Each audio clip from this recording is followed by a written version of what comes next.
Muy bien, iniciamos la tercera sesión de aquí de Historia de México. Nos quedamos en justo los tratados, ¿no? Aquí ya no está subrayado, esto era donde estábamos la sesión anterior.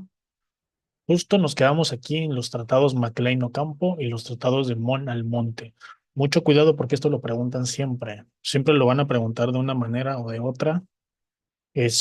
¿Cuál era el que representaba a los liberales? Bueno, no representaba, ¿cuál fue el que hicieron los liberales y cuál fue el que hicieron los conservadores, ¿no? ¿Con qué país hicieron cada uno y qué era lo que proponían en cada uno de estos tratados? El principal del tratado Maclean Ocampo, que tenemos que entender es que este lo hacen los liberales, aquí dice el liberal Melchor Ocampo, con el norteamericano Maclean. Y aquí que establece, esto es lo que más les van a preguntar, que México concedía tránsito libre y perpetuo por el istmo de Tehuantepec. Lo comenté en la sesión anterior, pero aquí lo repito porque esto es de lo que más les van a preguntar, ¿no? Entre muchas otras cosas, ¿no? También esto de intervenir militarmente con el consentimiento de México y sin su consentimiento en caso de una emergencia, ¿no? Y el Tratado Mon Almonte, que dijimos que era el de los conservadores, aquí está en representación de los conservadores. Más que nada fue a cambio de un préstamo, ¿no? Pero ¿qué era lo que ofrecían aquí los conservadores?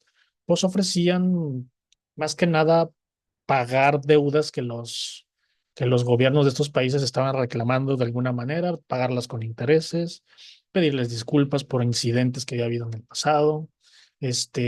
Aquí viene deudas con españoles. Se compromete a indemnizar a familias de los sucesos de 1856 en el mineral de San Dimas, haciendas de San Vicente y Chiconcuac. A cambio, obtuvieron un préstamo, ¿no? Aquí nos quedamos, ¿no? La guerra de reforma, vamos a verla muy rápido. Hay que entender que también se le conoce como la guerra de los 3 años. Es la que se hace por todas estas leyes que estábamos viendo en la sesión anterior. ¿Cómo se da? Vámonos muy rápido, porque de esto en el examen sí viene poco, pero hay que entender los datos clave. Empieza en 1858 y va a terminar en 1861. Va a durar 3 años. También se le conoce como la Guerra de los 3 años. Aquí los generales Miguel Miramón, un hombre que vamos, una persona que vamos a escuchar muchas veces, ellos empiezan ganando, porque aquí hay que entender que los conservadores, que son estos, el gesto de Miramón y Leonardo Márquez, obtuvieron brillantes victorias sobre las fuerzas liberales, ¿no? Porque al principio las tropas conservadoras pues obviamente tenían el apoyo del ejército francés y viceversa, ellos se apoyaban mutuamente y aparte era donde estaban los principales generales, ¿no? El bando liberal al principio era mucho ejército improvisado, ¿no? Era mucha gente que no tenía mucha experiencia, ¿no? Los conservadores y entonces ellos empiezan ganando, ¿no? Miguel Miramón pensaba, dice aquí abajo, que la toma de Veracruz era fundamental, porque de esa manera, si tomaban Veracruz, podían tomar las aduanas y podían controlar un poquito el comercio y parar cualquier ayuda que pudieran recibir los liberales, ¿no? Y eso sería un buen triunfo a causa de los conservadores, ¿no? También planeó un bloqueo por mar, pero no tuvo éxito, ¿no?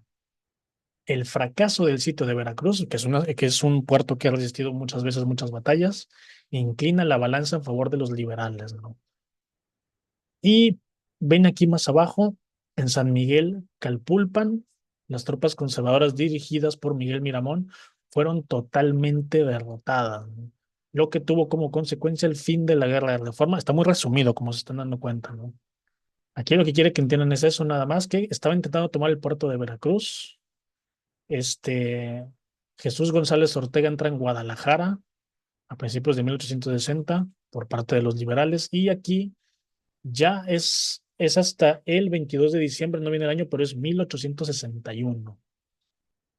Aquí se termina la Guerra de los 3 años o la Guerra de Reforma con un triunfo liberal. Hay que entender eso, ¿no? Ya vimos por qué empieza la Guerra de Reforma, ya vimos quiénes están peleando, ya vimos quién le pidió apoyo a quién. No nos hablan mucho de batallas, principalmente nada más hay que saber que en Veracruz se libró una muy importante que ganan los liberales y eso les da una ventaja con el paso del tiempo, bueno, entre muchas. Y hay que entender nada más que gana, por así decirlo, esta guerra el ejército liberal, ¿no? El bando liberal, ¿no?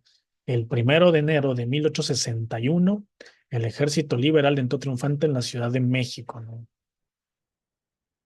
Es aquí donde se hace importante, ya era importante, pero aquí se hace más importante la figura de Benito Juárez, ¿no?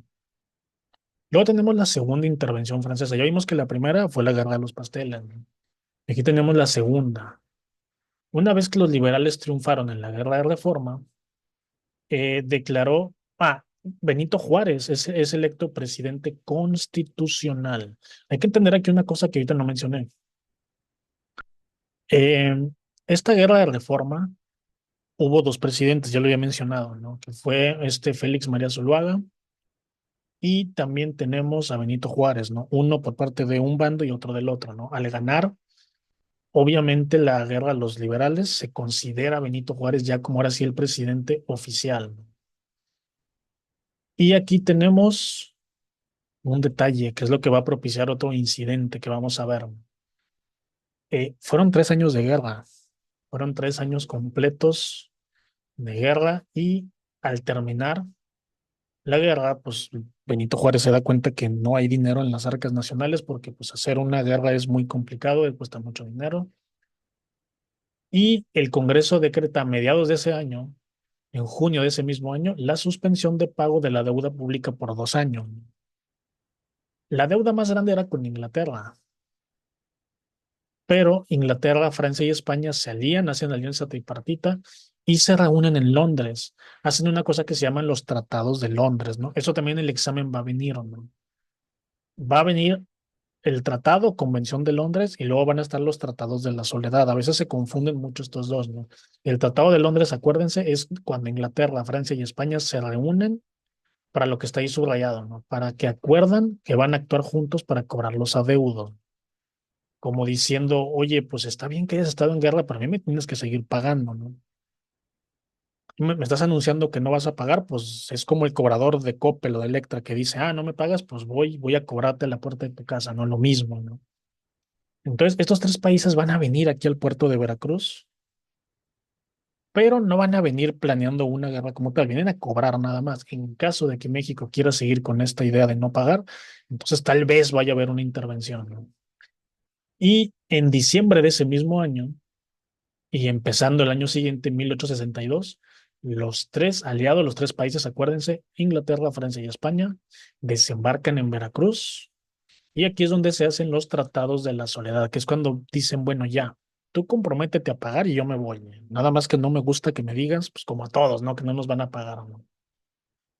Y aquí, ante la reiteración del gobierno mexicano y su decisión con reanudar el pago de la deuda, pues obviamente las fuerzas españolas e inglesas se regresaron, ¿no? ¿Por qué? Porque México reitera, o sea, les vuelve a decir, oigan, sí, sí voy a pagar, está bien, ¿no?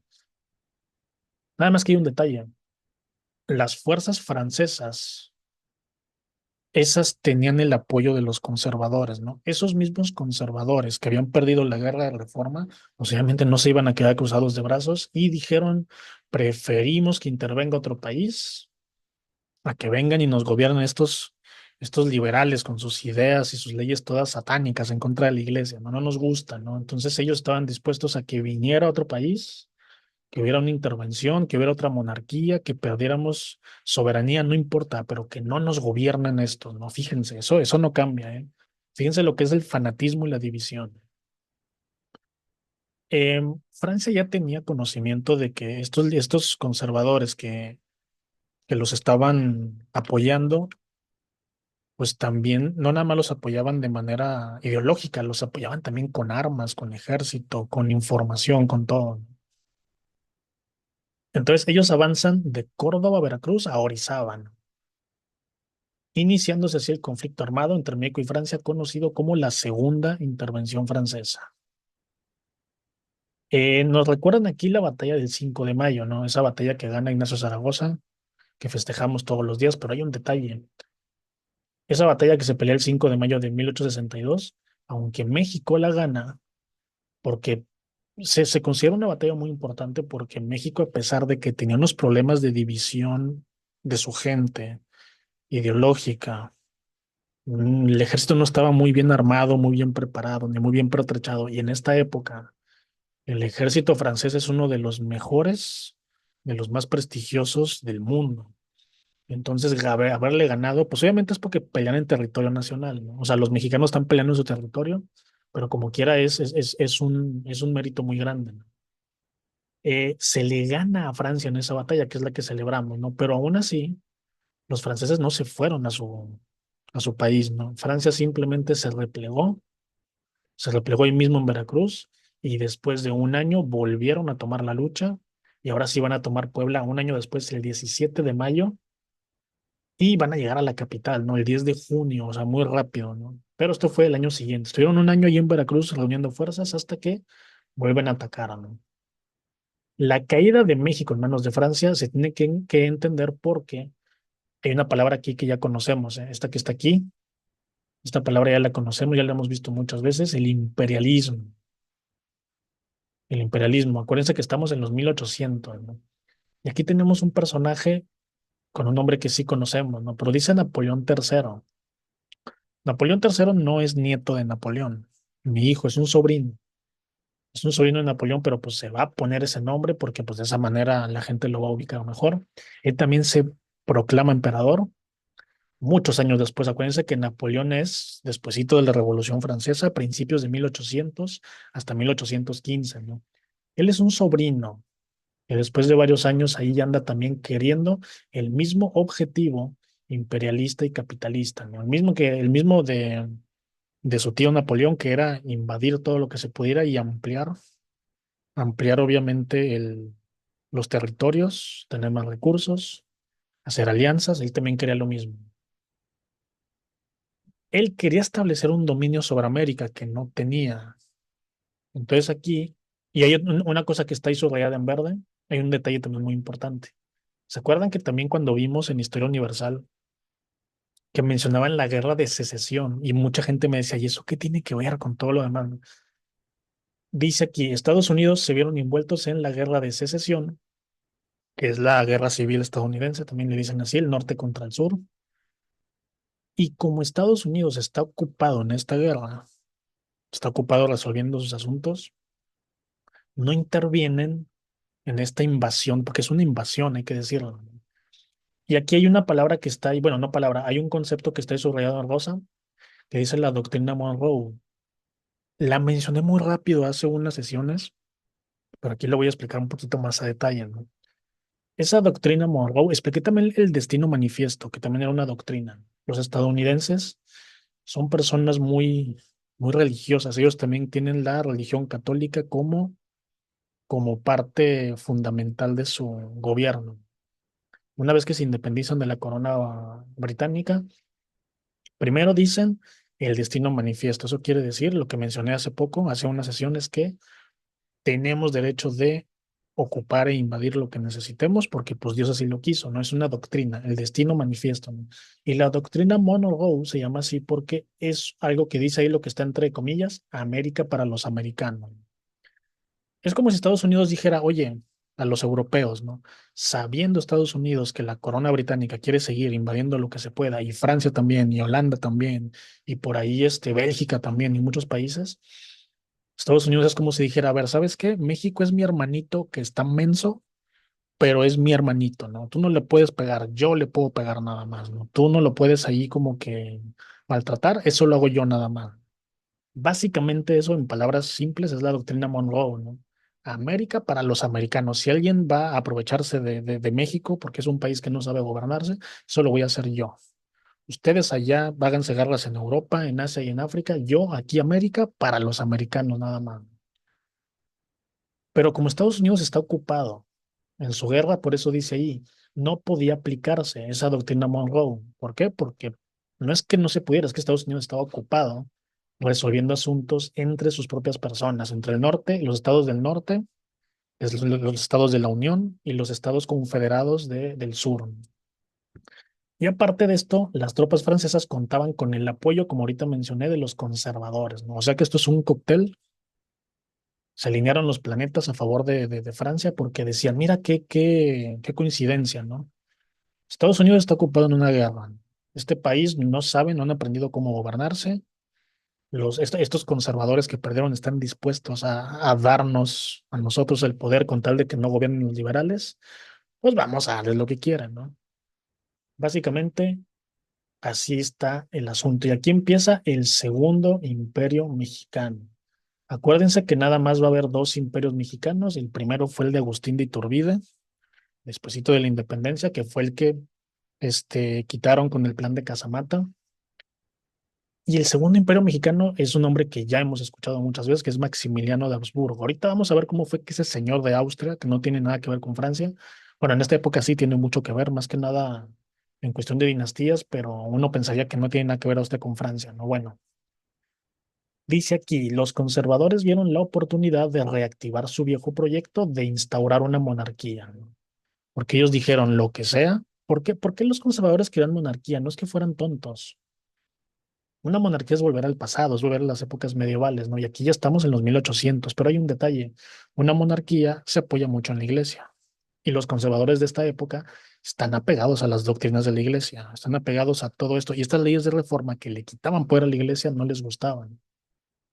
Entonces, una monarquía era una buena opción, porque es como que, ay, vamos a volver a las costumbres de antes, todo estaba en orden, según ellos.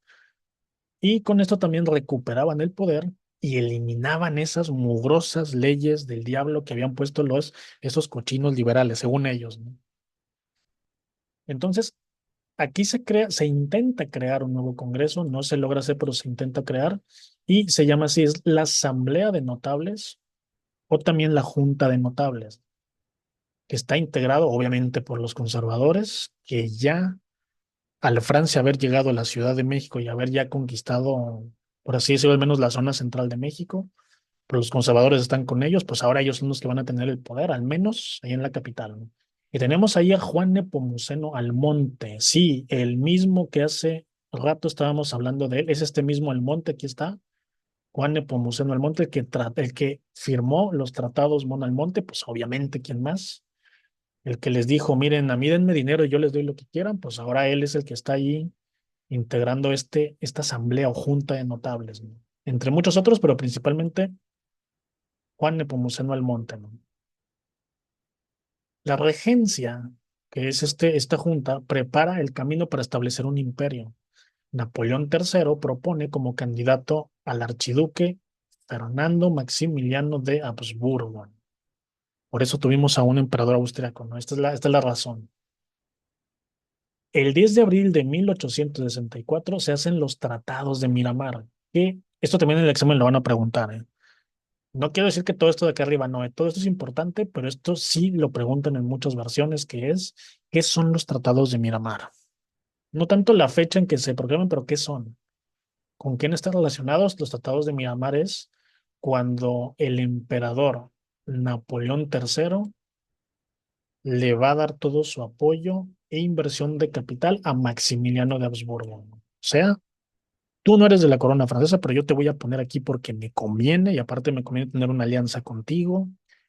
Había otro asunto allá en lo que era la sucesión allá en Austria y en Francia, pero eso es otro tema. Aquí en México lo que nos ocupa a nosotros es que este tratado de Miramar hace que entre muchas cosas Napoleón le diga, mira, tú deja tus cosas allá, deja tus aspiraciones allá en Europa y vente aquí y yo aquí te voy a apoyar militar y económicamente, ¿no? Esos son los tratados de Miramar, ¿no? Y Maximiliano no viene solo, viene con su esposa Amalia Carlota de Bélgica, mejor conocida como Carlota. Hay que entender aquí una cosa, esta mujer en esta época es la mujer más rica y millonaria del mundo. No es casualidad que esté ahí, digo, Maximiliano como quiera tiene ahí pues él pertenece a la nobleza, pero es Carlota aquí la que como quien dice va a llevar de aquí como que también la batuta, ¿no? Pero ¿qué creen? Aquí hay un detalle que los conservadores de esta época no supieron prevenir, ¿no? No sé cómo no lo vieron venir, pero así sucedió, ¿no? Dice aquí, pronto desilusionó a los conservadores, pues puso en práctica ideas progresistas liberales, ¿no? Pues ¿cómo no va a ser así, ¿no? Si tú estás yendo a traerte a un emperador o a un rey de Europa y en Europa están con todas las ideas liberales, hay que recordar que la ilustración viene de allá, la ilustración viene de Francia y aquí estamos hablando de una Francia y de una Europa que ya pasó por ese proceso, ¿no? Sigue habiendo monarquías, pero ya están cayendo muchas de ellas, se están convirtiendo en monarquías constitucionales o parlamentarias, ¿no? Ya la figura del rey no es tan importante en muchos países. Entonces, Maximiliano, cuando vino aquí, pues la moda son estas ideas liberales. Son liberales aquí. En Francia ya son cosas comunes. En Francia ya muchos reyes, muchos emperadores se dieron cuenta que esas leyes, estas formas liberales de gobernar, pues sí hacían que los países progresaran mucho. Entonces, imagínense que estos conservadores dicen, no queremos esta reforma del 57, estas leyes de reforma que luego Juárez ¿cómo se llama? Va a volver, va a refutar, va ahí a ratificar en 1859. Estas leyes que dicen, ya las vimos la sesión anterior, estas leyes que dicen que hay que quitarle poder a la iglesia, hay que quitarle sus propiedades que no usa y hay que impedirle que cobre esas cosas, ¿no? Entre muchas más, ¿no? Libertad de culto, todo eso, ¿no? Y traen a este Maximiliano y Maximiliano ve la reforma, ve estas leyes y dice, oye, esto está muy bueno, a mí me gusta. Oye, yo voy a seguir gobernando con esta constitución, ¿no? Y no solo dice que lo va a hacer, dice, esto está muy bueno, yo aparte voy a aportar más ideas todavía más liberales, ¿no? Entonces, imagínense pues la desilusión, imagínense ahí como que el sacón de onda, como diríamos, ¿no? Cómo se sorprendieron de estos conservadores de que dicen, ay, por fin ya quitamos a estos liberales y resulta que traen a Maximiliano y sale más liberal que los liberales que habían quitado, ¿no? Entonces eso no les gustó mucho, ¿no? No solo eso, incorpora en su gabinete a varios liberales también. De aquí dicen moderados, pero siguen siendo liberales, ¿no? Se niega a anular las leyes de reforma y no nada más eso, rompe relaciones con el representante del Papa aquí en el país, ¿no? Este señor sale más liberal que los liberales con los que estaban peleando. Entonces eso, pues imagínense, pues no les va a gustar a nadie, ¿no? Entonces aquí, eh, aparte ratifica, ¿qué significa ratificar? Que reitera, como ahorita mencioné, la separación entre el Estado y la Iglesia, la nacionalización de los bienes, libertad de opinión y de cultos en el marco de una monarquía católica. O sea, sí, está bien, esto es una monarquía y todo, pero hay libertad de culto, ¿no? Bueno, ahí sin querer lo taché, pero bueno, ahí va. A lo mejor se borra todo, pero ahí está. Libertad de cultos y de opinión también. Hizo muchas cosas así y también hizo cosas muy buenas como esta que estamos viendo aquí.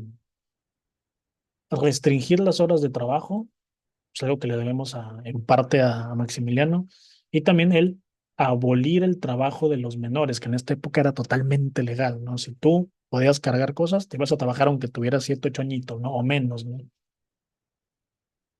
Y ante la negativa, o sea, no importa, él aparte hizo otras cosas positivas, otras cosas negativas también, por eso no nos incumbe así como que a detalle.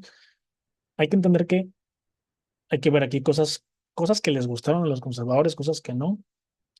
Y dice aquí, ante la negativa de eliminar la Constitución del 57, como solicitaban los conservadores, pues era obvio, aquí nada más dice que el fin del segundo y último imperio mexicano pues estaba cerca, ¿no? Y aquí vamos a ver las causas, ¿no? Es muy sencillo. Los conservadores que te ponen a gobernar, pues ya no están a gusto, porque no les gusta cómo gobiernan, ¿no? Entonces, pero eso no es todo. También hay que ver que Benito Juárez, que seguía activo, seguía manteniendo como que la soberanía en diferentes ciudades, dice que desde el Paso del Norte, lo que hoy se conoce como Ciudad Juárez, antes se llamaba Paso del Norte, eh, está llegando a Ciudad de México. Él está teniendo como que a su ejército liberal también, entonces está recuperando territorio, ¿no? Y hay otro detalle, y esto es una causa interna, esa es la principal, ¿no? Benito Juárez y sus ejércitos están retomando territorio, ¿no? Hay que recordar que cuando llegan los franceses, ellos ocupan la parte central del país, ¿no? Pero en el norte y en el sur todavía hay focos de resistencia. Allí es donde la figura de Benito Juárez es importante, ¿no? Benito Juárez va a andar allí con un gobierno itinerante, o sea, que va a ir de un lado para otro como nómada, pero aquí ya se empieza a tambalear, ¿no? Se empieza a tambalear solito este gobierno conservador de Maximiliano. Causas externas, hay dos muy importantes, estas son las principales.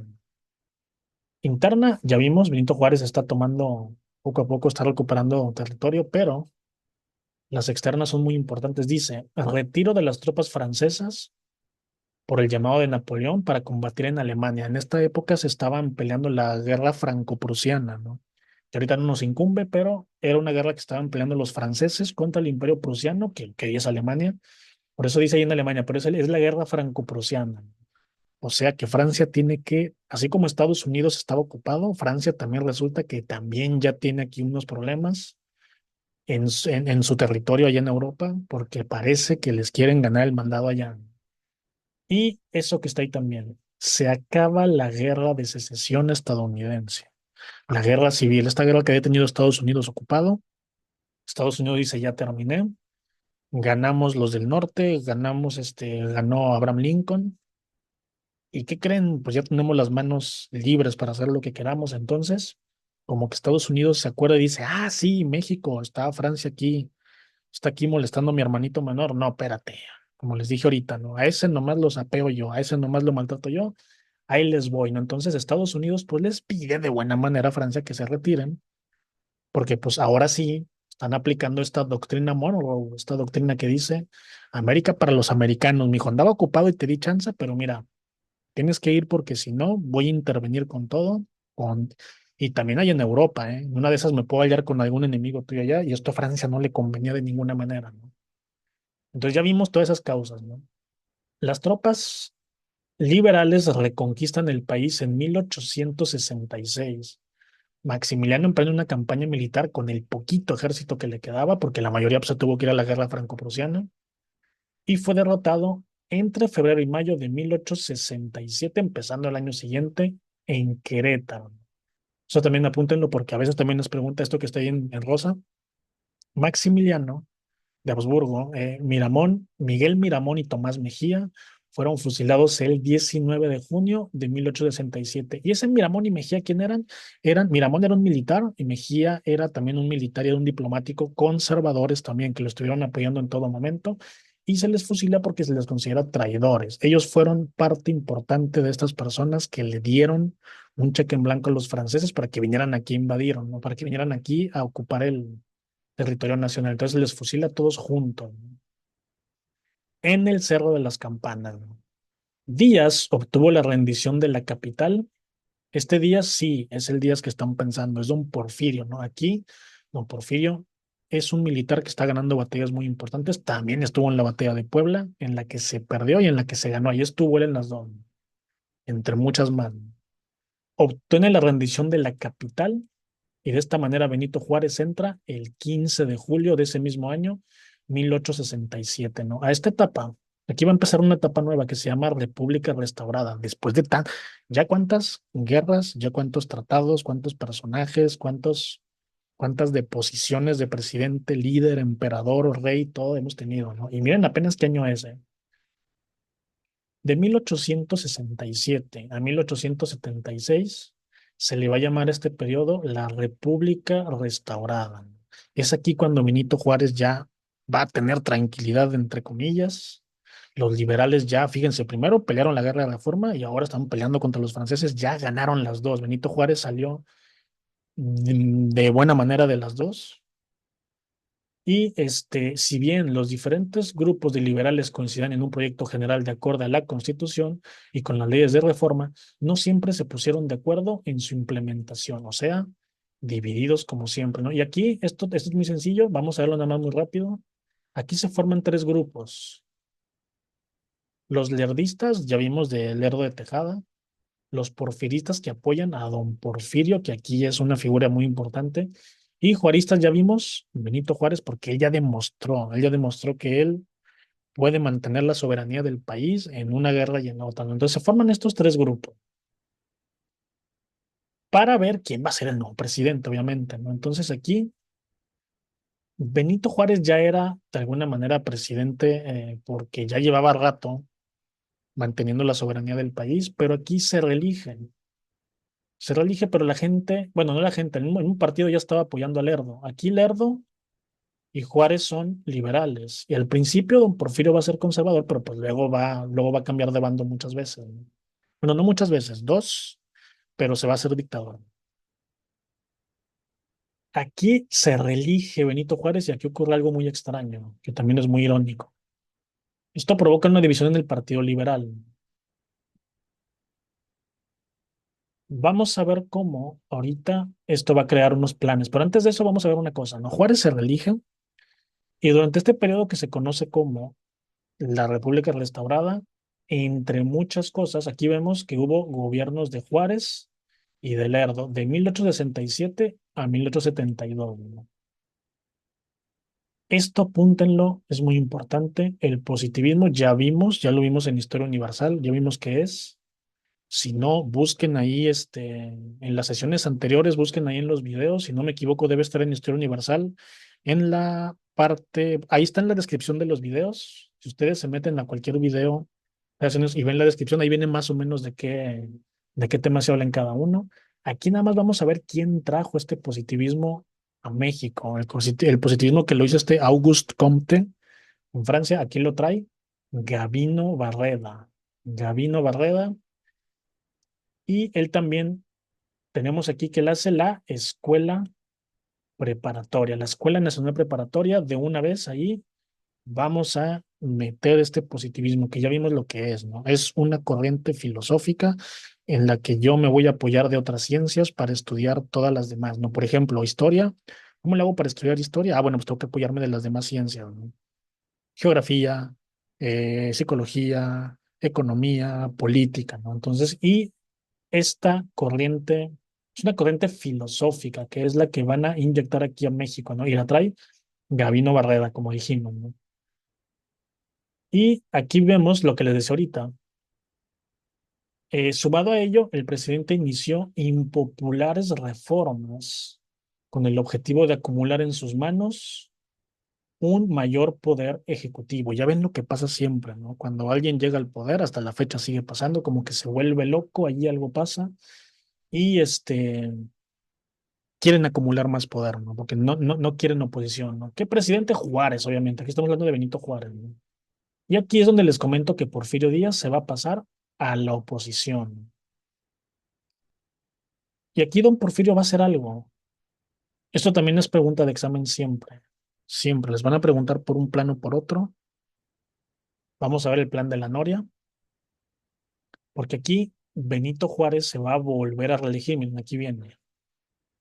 El 1 de diciembre de 1871, Juárez asumía otra vez la presidencia. No nos cuentan mucho esto en la historia, porque Benito Juárez después le van a nombrar el Benemérito de las Américas y la verdad es que sí es un personaje que si ustedes lo estudian a fondo, Benito Juárez tiene muchas cosas muy buenas, tiene muchas cosas muy malas, tiene momentos muy luminosos, tiene momentos muy oscuros también, también tiene momentos muy nefastos. Sí, los tiene también, porque es un ser humano que comete errores y que también comete muchos aciertos. Entre muchas cosas buenas que hizo, también hizo muchas malas, ¿no? Y una de esas fue que también fue algo así como un dictador. Eso no nos lo enseñan mucho en los libros, pero él también, una vez que tomó el poder, no lo quiso soltar. Él también ideó un montón de políticas con tal de no soltar el poder, ¿no? ¿Y a quién creen que no le gustó? A don Porfirio, ¿no? Otra ironía de la vida, ¿no? Don Porfirio va a ser el dictador, porque hemos tenido muchos. Ya vimos a Santana, él fue un dictador. Ya vimos también a Benito Juárez, que aunque no nos guste decirlo, él también fue un dictador.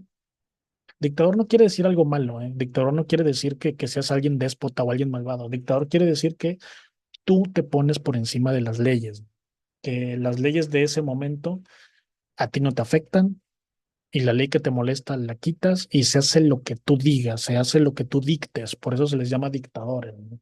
Ellos no están para escuchar opiniones ajenas, nada más la suya, ¿no? Pues casi como una monarquía, ¿no? Y Benito Juárez sí lo fue a su manera, ¿no?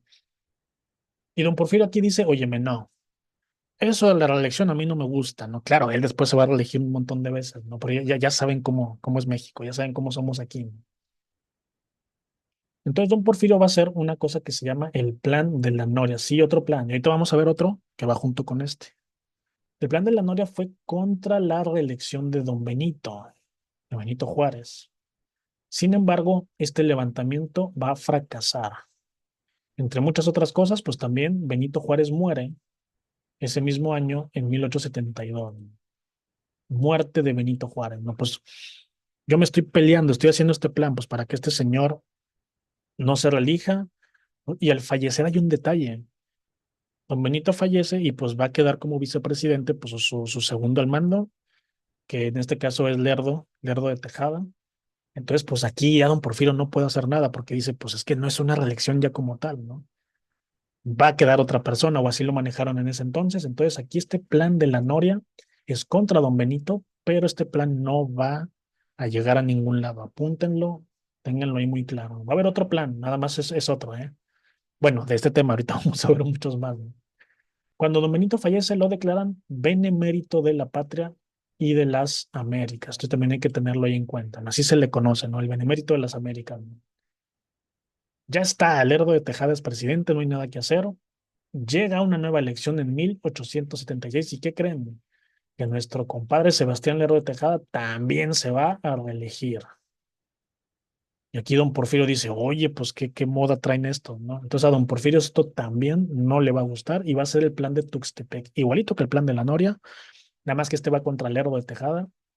Este sí triunfa. Y en ese mismo año es nombrado presidente. ¿Quién? Don Porfirio. Don Porfirio va a ser nombrado presidente. Y aquí tenemos, entonces acuérdense de estas dos, ¿eh? Plan de Tuxtepec, plan de la Noria. Se los van a poner a veces en las mismas preguntas, ¿no? Les van a poner varios planes. Es importante que distingan cuál es cuál. Primero, la Noria. ¿Qué es una Noria? Ya saben, es como un pozo donde se saca agua. Por algún motivo se le pone así. Ese es contra Benito Juárez y ese fracasan.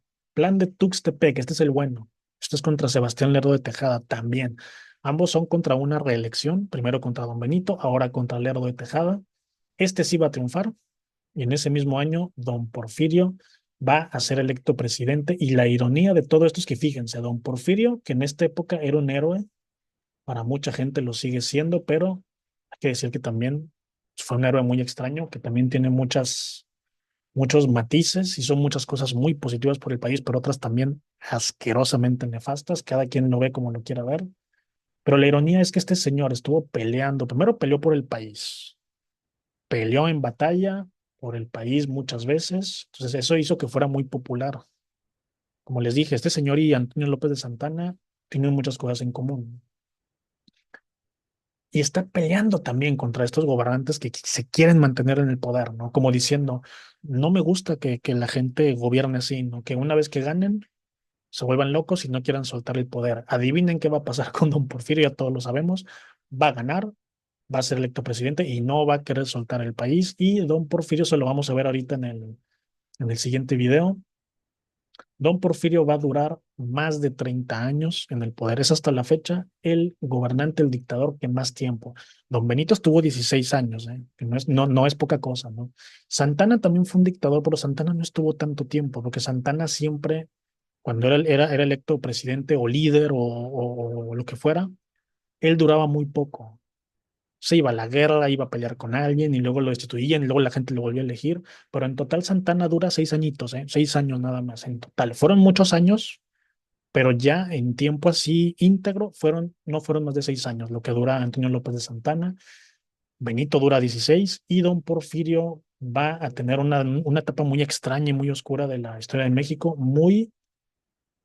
El país progresa mucho, pero a un costo muy alto, ¿no? A un costo de mucha gente que la pasó muy mal, ¿no? Eso lo vamos a ver ahorita en la sesión que sigue, el porfiriato, ¿no? Vamos a ver qué fue el porfiriato y vamos a ver qué pasó después con don Porfirio, ¿no? Ahorita lo vamos a ver